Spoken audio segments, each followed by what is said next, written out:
All right, ladies and gentlemen, today we're going to be doing a video on how to ride a motorcycle for the very first time. And when you're going to ride a motorcycle, it's important to know what all the levers do, how to check the oil, how to put it into gear, how to counter steer, how to brake. And so we're going to start from the basics, and then we're actually going to get on the motorcycle in first person mode, and I'm going to take you from beginner to intermediate to advanced. Now, this is not a beginner intermediate motorcycle. In fact, this is more of an advanced motorcycle. It has a 1043 cc motor. This is the best looking motorcycle I think I've ever seen, and I just love the lines on it. Take a look at the windscreen here. See how it kind of goes up right there. This is a custom Kawasaki Z1000. So let's get started with what you need to know to ride a motorcycle. And the first thing you want to understand is on Japanese bikes, most Japanese bikes, the left side has to do with shifting. So we're going to cover that first, and then the right side has to do with going and stopping, like the throttle and the brakes, for example.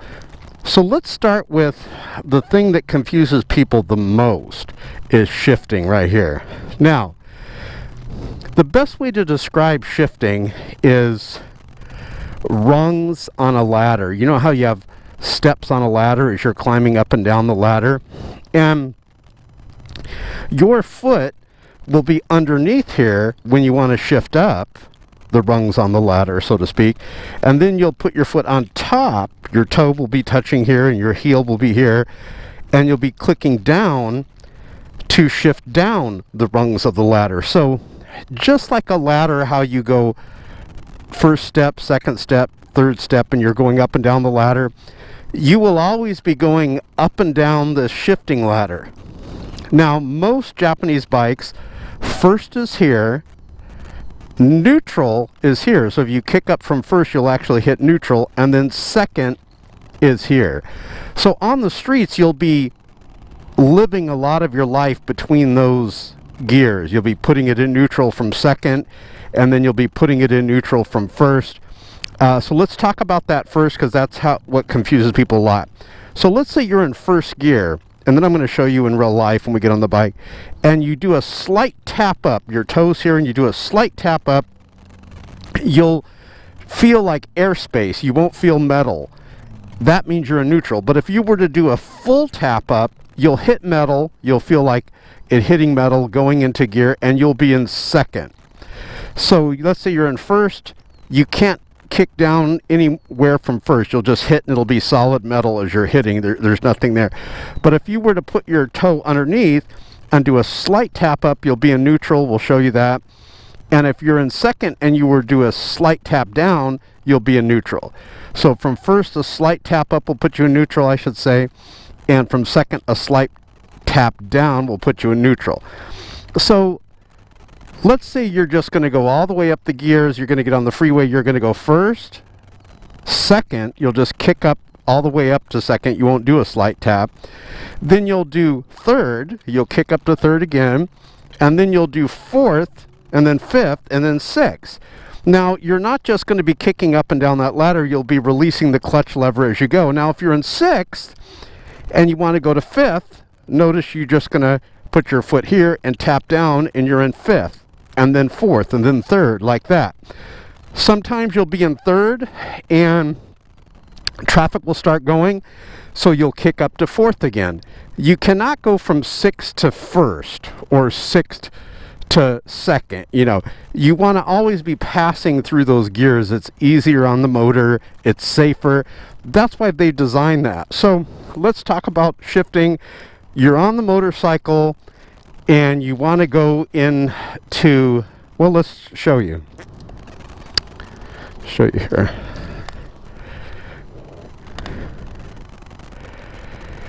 By the way, before we get started on that, I might as well show you the rest. This is the throttle. This is the kill switch. So if you were to tip over or crash, or even you just want to shut your bike off, you rocker this up here like this, and that's will shut it off. This is the starter. I'm going to show you that.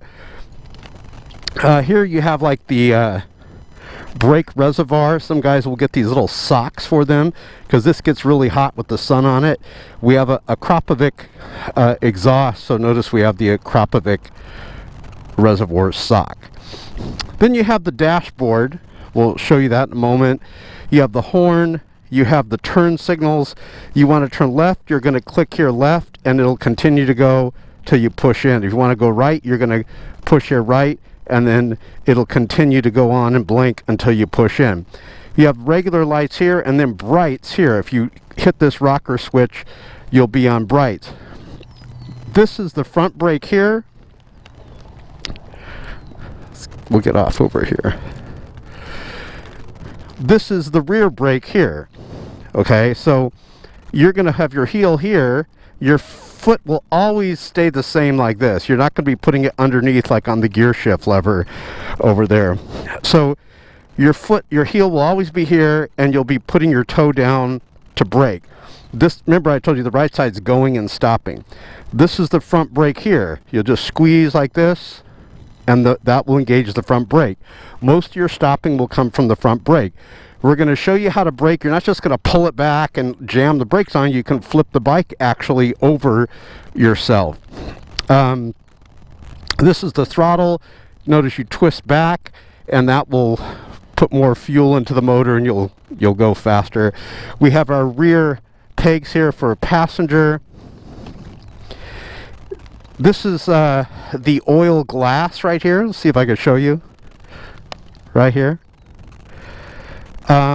When I tilt the bike, I don't know if I can show you that, I probably can't, but when I tilt the bike, you want the oil to be right between these two lines here, and that's where it's at. It's just that it's tilted to the left right now, but if I were to put it up steady, you want it right between the two lines. This is where you put the oil in. Just turn this, put the oil in, and then tighten it up. You never want to overfill your motorcycle.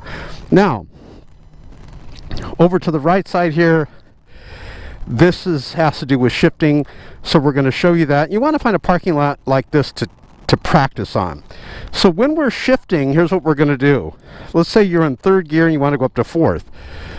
You're going on the throttle. You're going to release the throttle, just loosen it up in your hands, pull this clutch lever back, then you're going to kick up to fourth, then you're going to release the clutch lever, and then and only then will you roll back onto throttle. So when you get on the motorcycle, you're always going to be getting on the left side. By the way, on this side, notice we have the chain here. We have these little sprockets here, so I can get a rear tire lifter, and I put that behind the tire and I lift it up, and the whole tire will lift up, and it's like a rear tire support, and then I can oil the chain. We have the chain guard here, so if it falls off by chance, it doesn't wrap around my leg and do bad stuff. And then also it protects us from any mud or oil flinging from the chain. These are frame sliders. If I were to crash, this will somewhat protect the motor, and I believe we have another one over here. All right, let's get on. So some bikes have like the actual dials, you know, like the needle. Some are more modern where they'll have digital like this. Some people prefer the old-fashioned needle type, you know. So you got your oil pressure here, you have your clock. This is the fuel gauge here. Show you something. See the tack? I'm going to show you another thing. We have what I think, in my opinion, is the nicest sounding exhaust. It's called a Krapovic. Listen to this. Very good. Very powerful. Okay, so notice we're in neutral. Remember, we got first, neutral, second. So what are our choices if we're in neutral? Well, we can go up to second, but that wouldn't make any sense because we're not even moving. You want to be moving if you're going to go up to second. So we're going to go to first. Notice the kickstand's spring-loaded, so a simple touch, notice it kicks back into place. Now, you're going to pull the clutch lever in. I'm going to kick down here, and we'll be in first. And what I'm going to do is I'm going to take you through all these gears and show you how to do it, and then I'm going to take you on the street, then I'm going to take you on the freeway. We're going to go up to advance. So, when you're new, go to a parking lot like this, preferably even bigger, where there's no cars. Show you something here also. Why this is warming up here, I want to show you. Get good gear. These gloves are called SUOMY. I've had them for a long time. They're a little worn, but look at the fingers. This will allow me to adjust the phone or click on the the GPS for the map. This is digitized, sensitized to work with the phone. They're awesome, and they do have hard knuckles to them. Good to get a giant watch because when you're going really fast, you want to be able to look and see the watch right away. Of course, I have the clock here too. Show you something kind of neat. This here will charge up your cell phone. See the little adapters here, the little slots, USB slots. But another thing it does, I have this wired for my battery. Now watch this. I'm going to connect it to the cable from the cell phone. Notice, let me get back on the bike here in a moment. Notice watch this. See how the voltage is going up? If you have a bike and it's not going up to like 13 or 14 when you rev it like that, then you have a charging problem. But see how this constantly is putting voltage into the bike. I think they said like you got to get over 13 for it to add voltage to the battery. 13 is like a standing charge. One more thing on gear. You can get these jackets. This is mesh. See the holes, little waffle holes. Very hot in California, like 80, 90, and now we're getting up over 100s. So the air will breathe through here, yet it has CE armor here, the lower back, the upper back, and the shoulders. Actually, it doesn't have lower back, but it has upper back and the shoulders. Now, what if you have a job and you want to ride your motorcycle into your job, but you have to wear dress pants or whatever? Well, you can get, these are called Frank Thomas pants. See how they're like baggy like this? And I have dogs, so my dog jumped on me. You see the dog here. But this is CE armor in the knees, and so your knees have armor in them in case you go down or things hit you on the freeway. And I get these one size too big. I probably should have got them just half a size too big. And you just slip them over your clothes. I actually have shorts on right now because it's hot in California, and so it's great. Really good. So now let's look at the visor. Now, on my helmet, let's see if I can show you this. So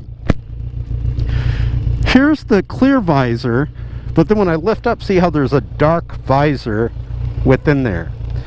And on the right over here is a lever where I can open and close the dark visor, so at nighttime I can open and close it. You want to find a helmet that has a built-in visor, so because if you get a mirrored dark visor and then you're driving and it's getting dark at night, you're not gonna be able to see, and you got to replace the visor.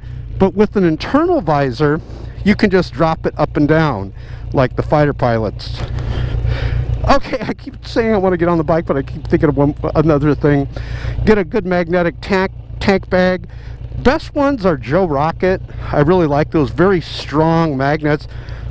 If you're going long distances, this is the material of the seat. But notice this seat, this is inflatable. There's little air pockets in here.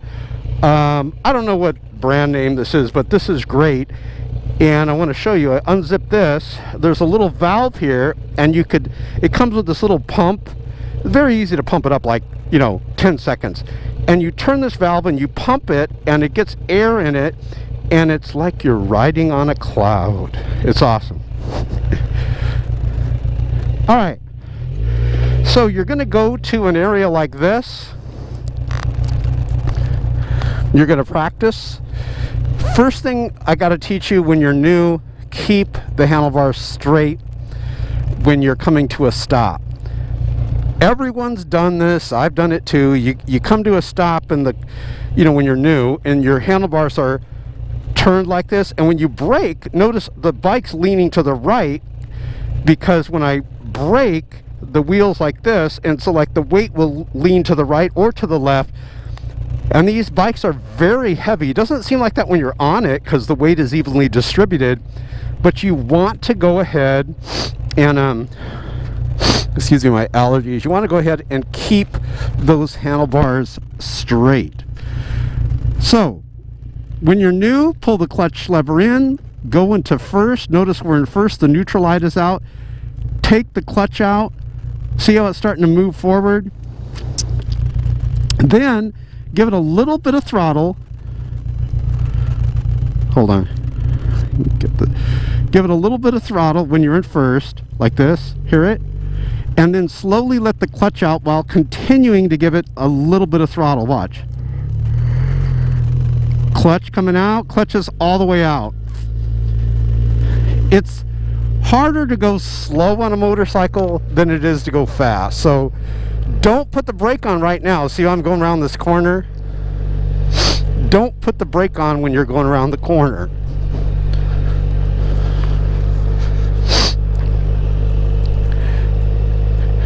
You'll tip over. So here we go. Now we're going to get up to second. So watch this, because there's no cars here. And then we're going to go right back to neutral. Watch. First, second. Now a slight tap down from second. Notice we're in neutral. See on the dash? And then practice braking. Remember, keep the handlebars straight. What I would suggest is slowly squeeze the front brake only. Keep your left foot, see how my left foot comes down? Keep the handlebars straight.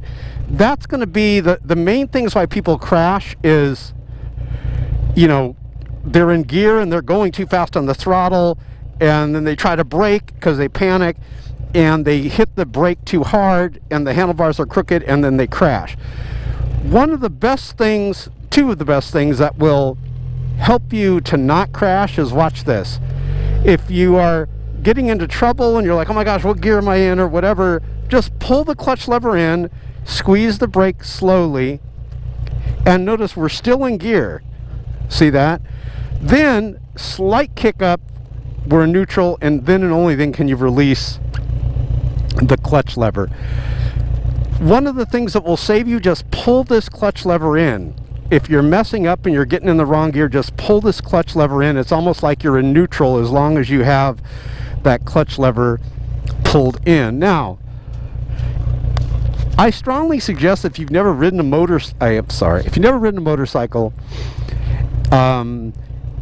if you've driven a stick shift car, it's going to be a hell of a lot easier for you to ride a motorcycle, because it's the same thing as shifting like in a car, except with the car you can be in fourth and just go to neutral. Can't do that in a motorcycle.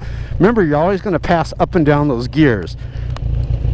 So braking is the key as far as not tipping over. Keep the handlebars straight.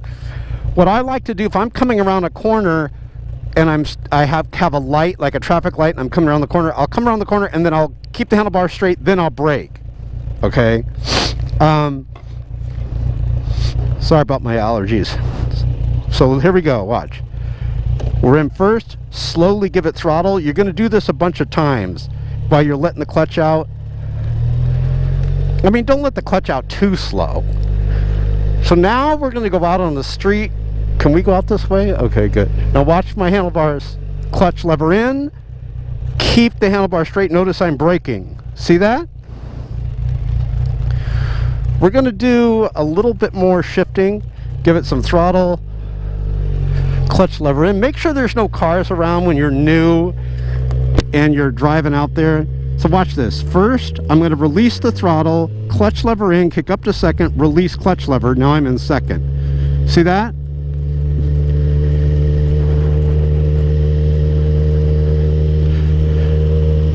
Still in second. No one's here, so now look, clutch lever in, because I don't want to bog the engine down. Give it some throttle. I'm still in second. Now we're going. Let's go up to third. Watch. Release throttle. Clutch lever in. Kick up to third. See that?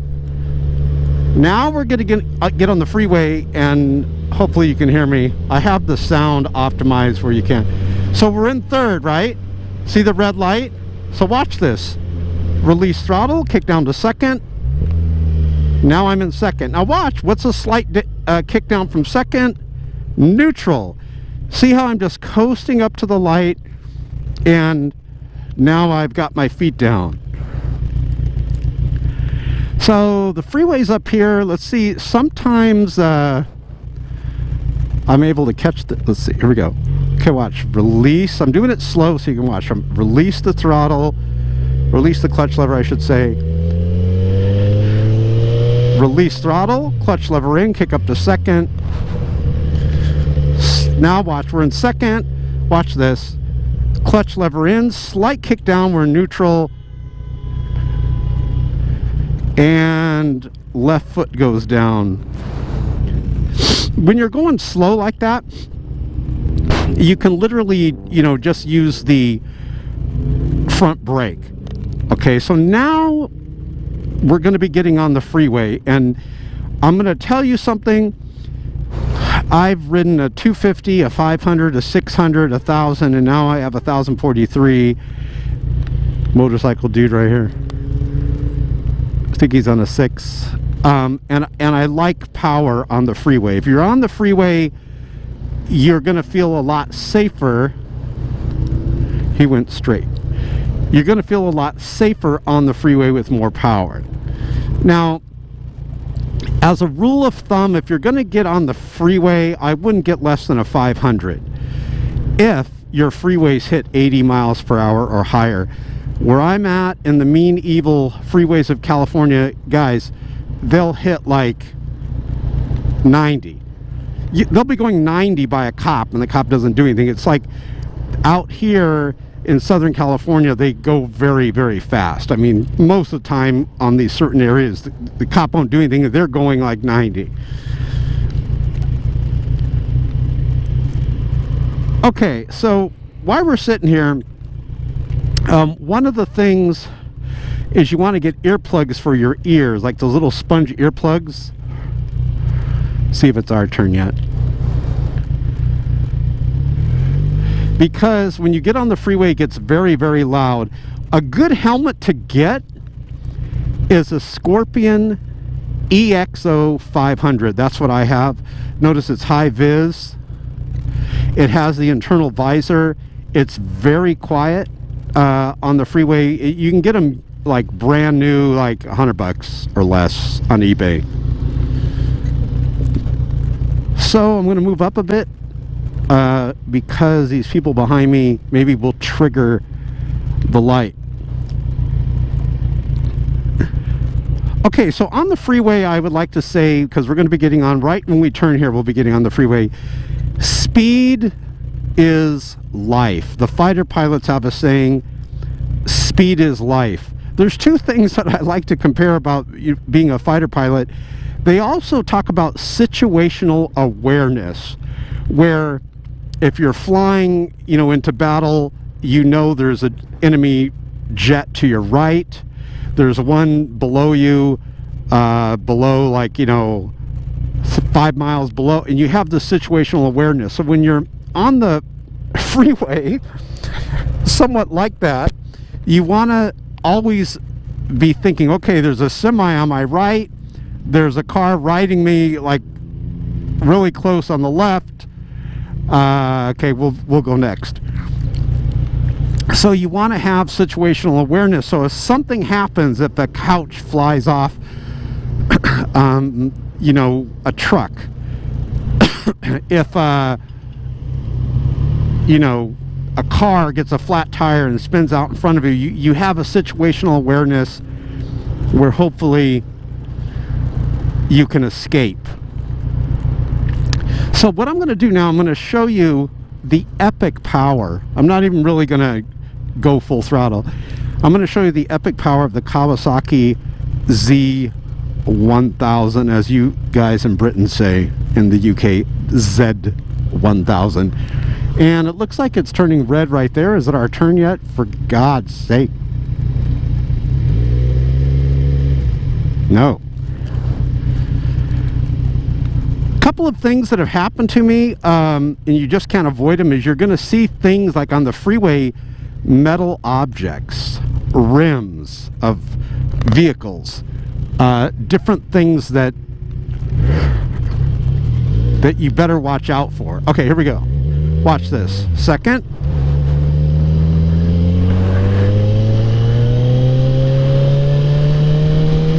Notice we're still in second, and it's at 5,000 RPMs at like 45, right? One of the things with the higher powered bikes, they're not going to whine out like a stuck pig.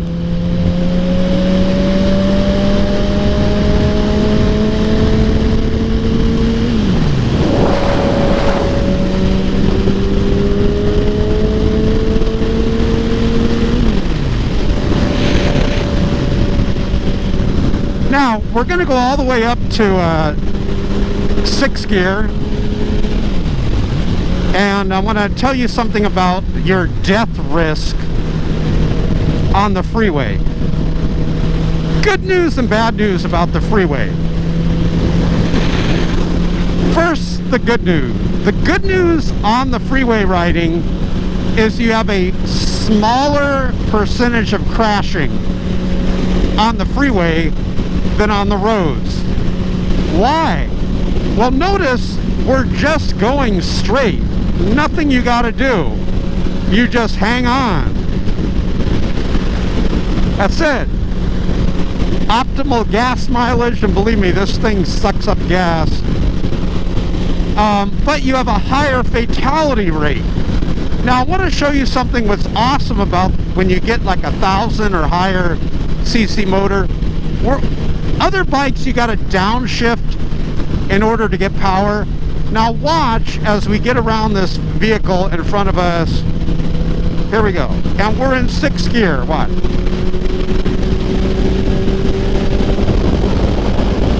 And I'm just barely getting on the throttle there.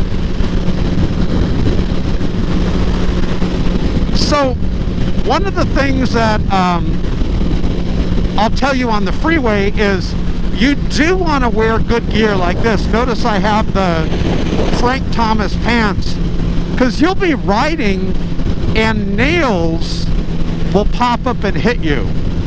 Now, you're going this way, or a bolt, you're going this way, and the vehicle's going this way, and it'll hit the bolt, and the bolt will fly up in the air, and it'll hit you. And it hurts like hell. It feels like a bullet being shot at you. It will penetrate your skin. This strong plastic right here does help in order to reduce those chances. One time, I was riding along, and I actually had gloves on like this. Now, the knuckles are somewhat protected. There's these little, I guess it feels like plastic or something on them. And all of a sudden, a piece of metal flew up. I was on another bike. Look below here. I'll put a few of those bikes below that I've reviewed. And it hit my front brake here. It hit so hard that it broke. It snapped off the front brake lever, and then whatever it was, piece of metal, it happened so fast, I don't know what it was, it hit my pinky finger and shattered it, like cracked my pinky finger. So I never had so much pain before in my finger. This one right here, that's all deformed. So I run into like a 7-Eleven, and I get a big gulp and I fill it with ice, and I shove my finger in there, and it's all bloody. Whatever it was actually cut through it. I mean, think of how strong that was. It broke the lever. It cut through my glove, and then cut through my finger. So I'm putting my hand in the big gulp full of ice, and it looks like a red Slurpee because it's all bloody and stuff. And the guy behind the counter, I'm like, you know, I'm just getting ice. How much do I owe you? He's like, you don't know anything. He had sympathy on me. He saw my finger. So then what I did is I taped it, my finger, and it healed, howbeit I can't bend it as much. But if I'm drinking tea, I look very arrogant because the way it sticks up like that. So let's talk about situational awareness. Notice I have a vehicle on my left coming up fast on my left side, a vehicle on the right. So you always have that situational awareness. Another thing too about the type of motorcycle you're going to get a motorcycle not based on what someone's telling you, but based on where you're going to drive it. Okay? So if you're going to be going on the freeways all the time, like we're going right now, do you think you want a little Ninja 250 or a 300 or even a 500? No. If you're going to be going freeway riding, you're going to want at least a 600. I know if you're a newer rider, they're going to advise you to get like a 300, and that's fine, but you're going to spend most of your time in that slow lane. Another thing too, when you go riding with your buddies and they all have 600s, you're not going to be able to keep up.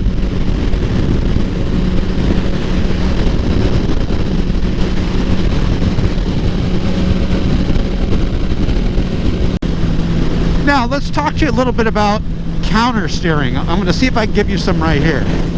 Counter steering, great, they're pulling in front of me. Counter steering is where, if I want to go left, I'm going to pull towards me slightly with pressure on the right and push forward on the left. Sort of like this. Watch. Right now. See how it's leaning it? They call it counter steering. It's an unfortunate name. It should be called counter pressure. Watch. I'm going to pull back on the right and push forward on the left on 2. Watch. 1, 2. See how it leans it? And when you're going around corners, you're going to be doing a lot of that. Now watch, I'm going to pull back on the left on 2. 1, 2. See how it leans it to the right? So counter steering, you will use this going around high-speed corners. You're not going to be able to take the corner just leaning into it. You're going to have to manipulate the weight of the motorcycle in order to counter steer. So I would advise you to practice. So for example, make sure no one's in your left lane. I pull back on the right. Look what happens. I go in the left lane. I pull back on the left. Look what happens. I go in the right lane. So when you're going around corners, pull back on the right, go in the left lane. When you're going around corners, you're going to be using that counter steering system. You got a corner coming up to the right, you're going to pull back on the left, and that's going to lean you into the corner. So you're going to be leaning, and also at the same time, you're going to be manipulating the handlebars using counter steering. So let's talk about the type of motorcycles to get. If you live in an area where you're going to be on the streets like all the time, well yeah, then you may want a Ninja 300, as long as you're not a big guy like buff or fat, either one, or tall. You might be able to get away with it if you're tall and lengthy like a twig. But if you're not overly heavy or overly tall, and you're going to be going on the streets like the area we're going right now, then yes, a Ninja 250, Ninja 300 sport bike are great.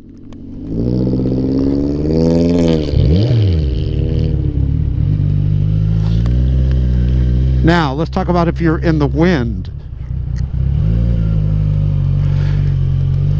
I remember giving this advice to someone, and they really thanked me for it.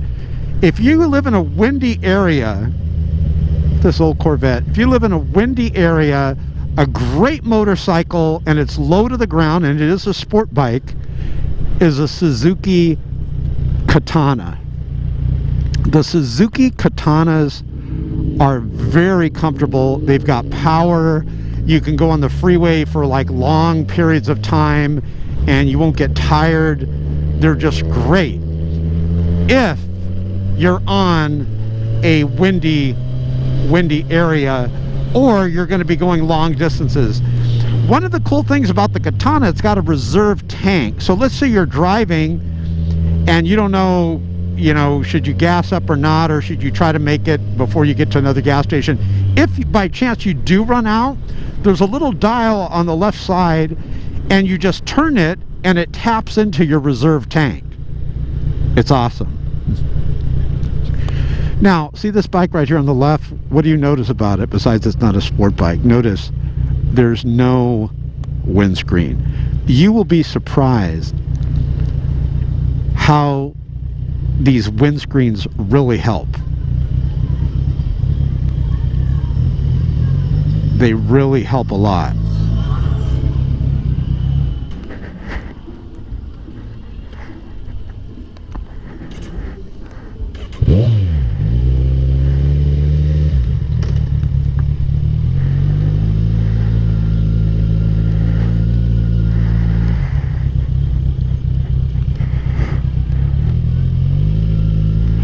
So I remember I had a 250, a little Ninja 250 that I started with, and it had this little short windscreen, and it was like hell on the freeway. Just the wind would just buffet you in the chest. It was hell, I'm telling you.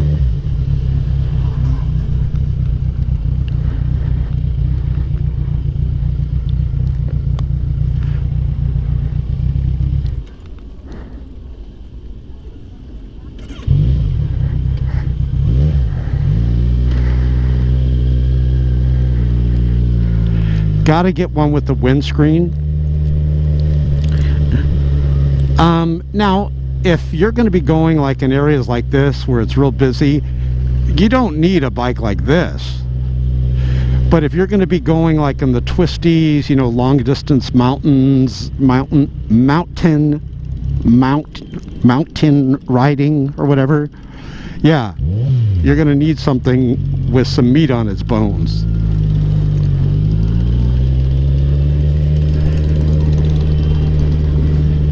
But I like the sport bike style. I don't really like the cruiser style. It's just me. Some guys don't like the sport bike style.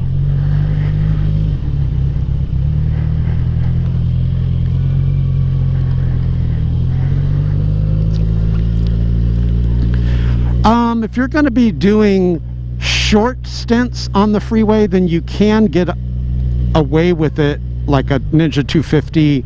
I did a video, if you look below here you could see it, where I'm on a Ninja 250 on the freeway.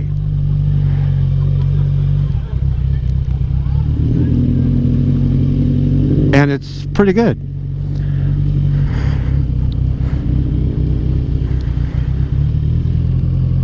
All right, here we go. Let's do some freeway riding. Now watch this. We're in first. Show you something. Up to second. Now watch. We're going to stay in second. Now watch. Slight tap down. Notice we're in neutral. And now we're in first. I keep the clutch lever back. Let me go because this guy is going to have to wait for the people. I keep the clutch lever pulled back. Now watch. Go up to second, release throttle, clutch lever in, kick up to second, release the clutch lever. I think the freeway's over here. Not sure. Oh wait. Dang it. What the heck? That was a weird light.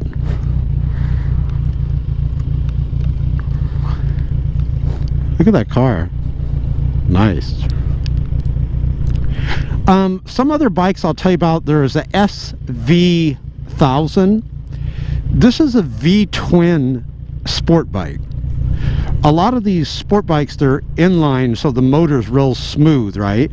But you get like a V-twin, and the V-twins have like a rumble to it, almost like the cruisers, like boom, boom, boom, boom. Like, remember when I got the SV1000, I'm like, what's wrong with it? Like the whole thing was like, you could really feel the motor underneath.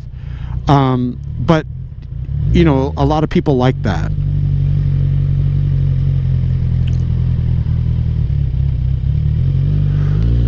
There we go. Now the one thing about the SV1000, I had a good windscreen for it, but you can't lean over because the tank comes up right here. How you doing, brother? And it goes into your ribs. So when you're looking for a motorcycle, really sit on it and test it. Another bike, one time I got a used GSXR 600, and I sat on it and it was great. And I think I'll put some bikes that I've had below, some reviews I've done. But then on long rides, my legs would cramp up because the pegs were higher. You don't notice it till, you know, these long rides. All right, let's see. I think we're getting on the freeway. So you'll find that if you get a bike that's really good on, you know, on the freeway, you get to where you love freeway riding because just the speed of it and everything. I think this person's waiting for the arrow to get greener. All right, let's get on the freeway.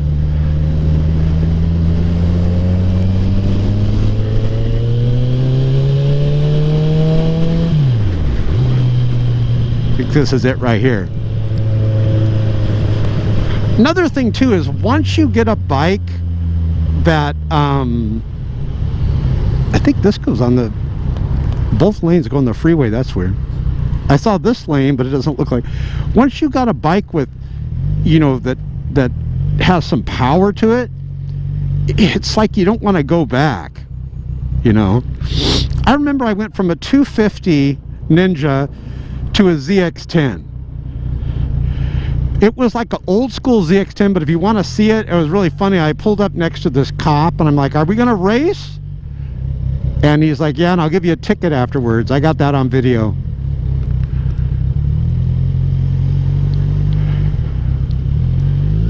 Here we go. Second. Now in California, I'm allowed to go in the carpool lane, and I'm allowed to like go down the middle like this.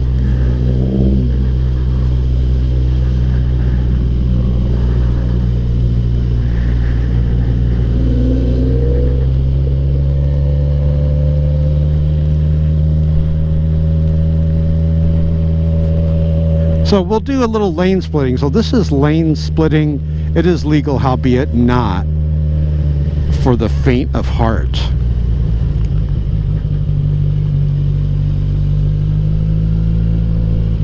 Now, see, I'm not allowed to go on this left side here. Like down this little island. I think.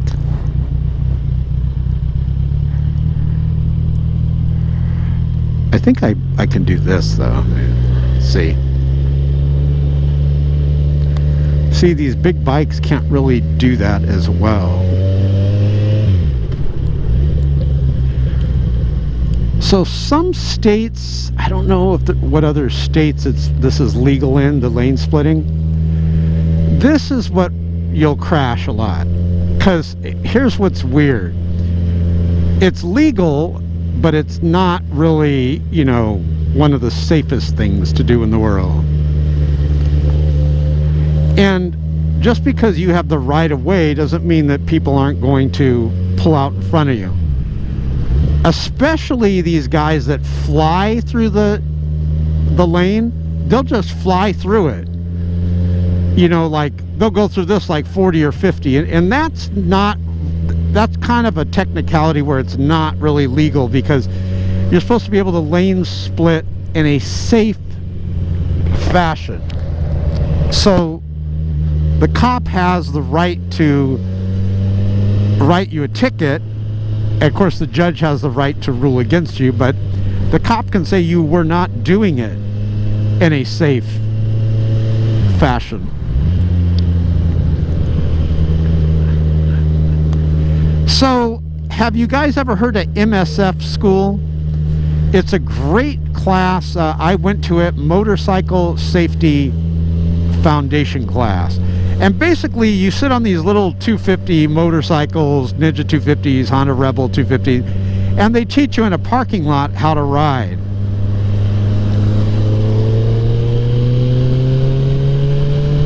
You'll never get it over like 5 miles an hour, 10 miles an hour, but they teach you different skill sets, like what I was teaching you, like how to brake, you know. They won't teach you lane splitting. They won't teach you counter steering. So I think the real important thing is braking and counter steering. A lot of guys and gals crash because they do not know how to counter steer.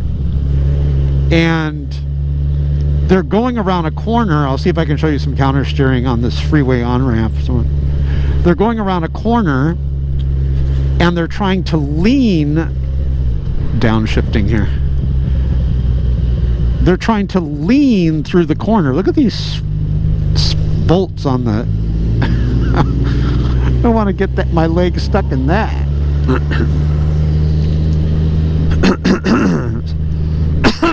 So they go around a corner and they're trying to... excuse me, trying to lean. I got a lot of that truck's exhaust.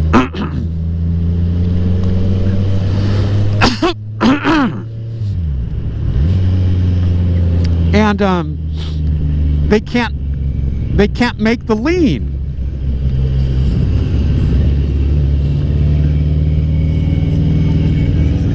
One good thing about these Harleys, these guys always have like radios on them. I guess that's good. I don't know how much you can hear it. Can you hear it? It's right next to me.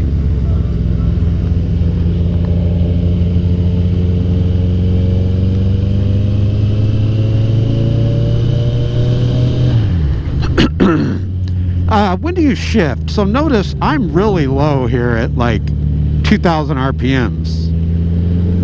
And I'm in third. Now I'm at 3,000 RPMs. I like to shift normal, economical riding at 5,000 RPMs. Notice we're at 4,000. Listen to it. And now I'll go up, you know, I'll shift up to fourth. So how do you know when to shift? Well, you can look at the tack, but all in all, you're going to be listening to it. So listen, here it's getting higher and higher, and you'll start to memorize how it sounds at 5,000 RPMs versus this. Versus 6,000 RPM.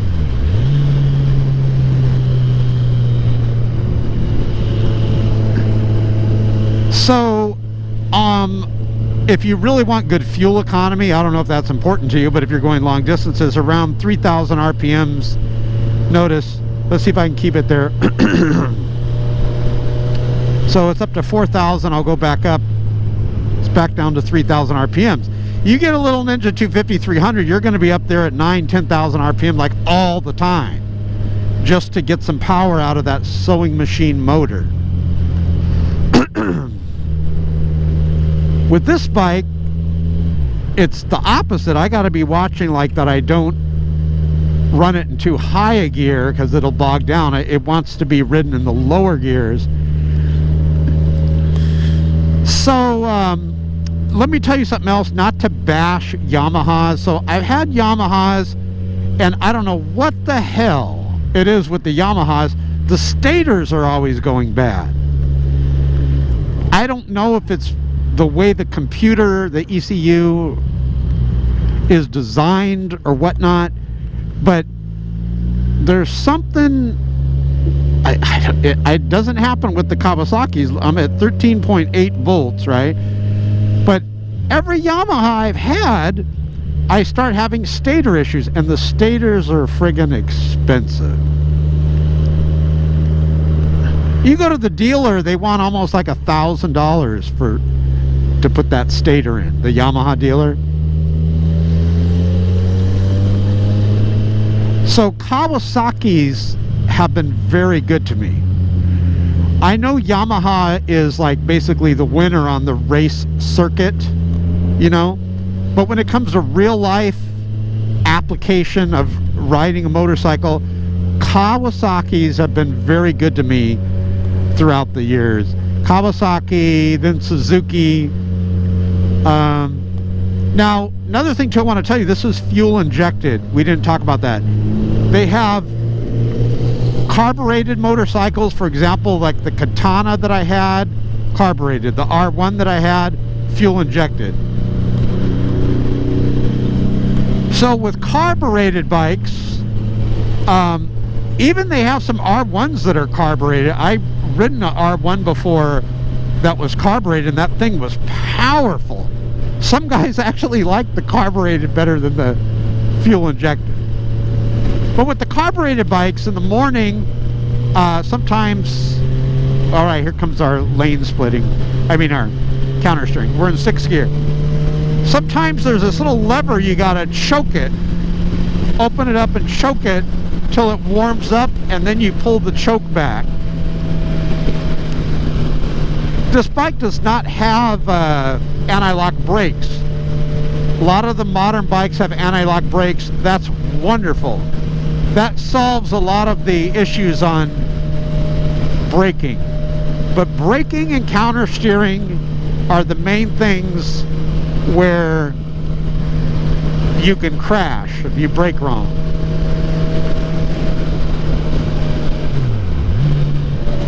So we're in 6th gear here.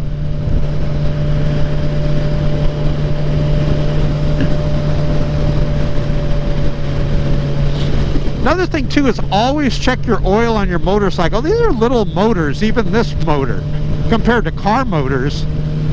Some of the bikes seem like they use oil. Like I had a Ninja 250, it didn't leak oil. It didn't seem like it was burning oil. But I would even carry a little plastic container of oil in my tank bag, because if you're running, let's get on here. If you're running full synthetic, you don't want to put like regular car oil in your car. You're going to want your full synthetic motor oil. So, just to sum up the video, guys, when you're going to get a motorcycle, again, don't listen to what your well-meaning friends tell you. Rather, listen to what I tell you. No, I'm kidding. But all joking aside, you can't have a cookie cutter one size fits all for motorcycles. You need to choose what motorcycle you want based on where you're going to ride it. Okay, freeways, I'm telling you, if you have the skill, get a 600 at least. If you have the skill already. If you're going to be going through the twisties, do you want like a big heavy bike? No. You're going to want like a Ninja 300, 400. Those things are awesome in the twisties. They're so flickable. Now, what if you're going to be doing long distance rides and it's very windy where you're at, and you're going to be with the passenger a lot of time? I like the katana. I'm telling you, the Suzuki Katana, the sword. It's got one seat, but it kind of goes like this, and then it's molded up for the passenger seat. And it's so comfortable. It's like real mushy, like I'm trying to think of what, almost like the restaurant. You know, you go to like a Mexican restaurant and they've got those big booths with that material. It's real comfortable. If you're tall, the Katana will work for you. If you're not tall, it'll work because it's a lower motorcycle. It's like a sport cruising motorcycle. If you've got money to spare, okay, the Yamahas are great. If you don't mind stator issues. I don't know what it is about the Yamahas. Stator issues all the time.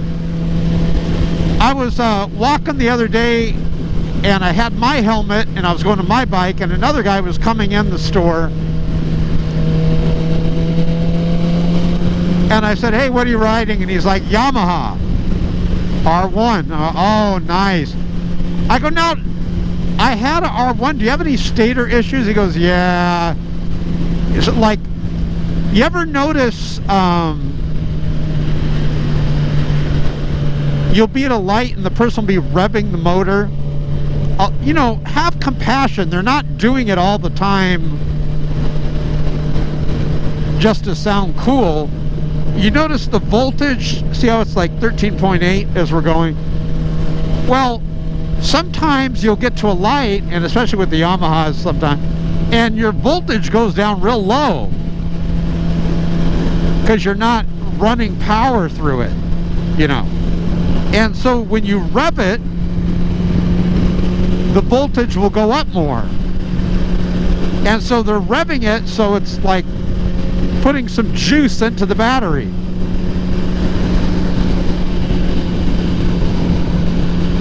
So basically, go by where you are going to ride the motorcycle. Don't go by what people tell you. Start on a Ninja 300 or whatever. Don't listen to them.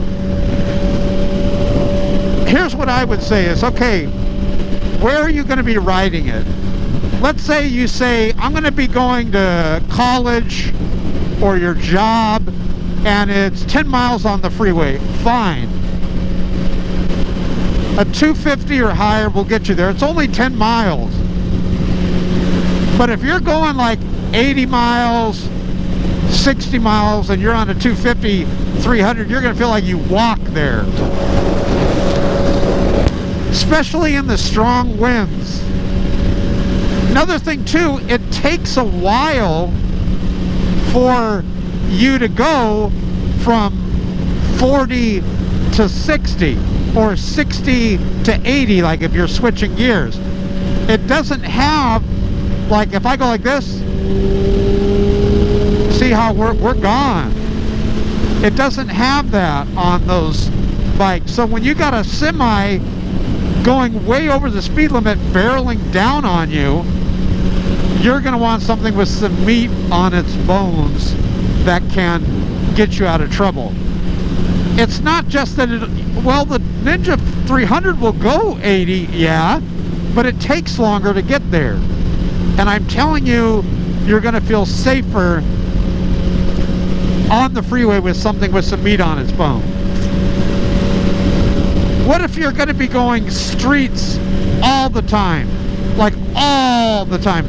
Ninja 250, Ninja 300, I like that. Even the Ninja 400. The problem with the Ninja 400, the dang thing's so expensive, you can get a 600. And if you're going to get a 400, you might as well get a 600. Can I tell you something for all you guys that are scared to go to a 600 or 1,000? If you and I were to get on the freeway on-ramp and we just start going at a regular pace, not speeding, just going, we're going to be side by side. Basically, I'm on the 1,000, you're on the 300, and we're going side by side. But what you're going to notice when we hit that 80 mile per hour mark, Like right now, mine's at 75 miles per hour at 5,000 RPM. That 300 will be at like 13,000 RPMs. It's going to be screaming like a stuck piggy. And you don't want to be going long distances with your motor constantly almost at red line or close to it. So freeway, you want something with more power. Streets, you want something with less power. Windy areas, you want something heavier with the windscreen. Twisty roads, you're not going to want something heavier. You're going to want something lighter. That's when I would prefer a Ninja 300, 250, or 400. Again, look right below this video to see some different motorcycles that might catch your eye. Notice I'm just downshifting, I'm not braking. That might catch your eye on what you should get for your type of ride. So God bless you guys.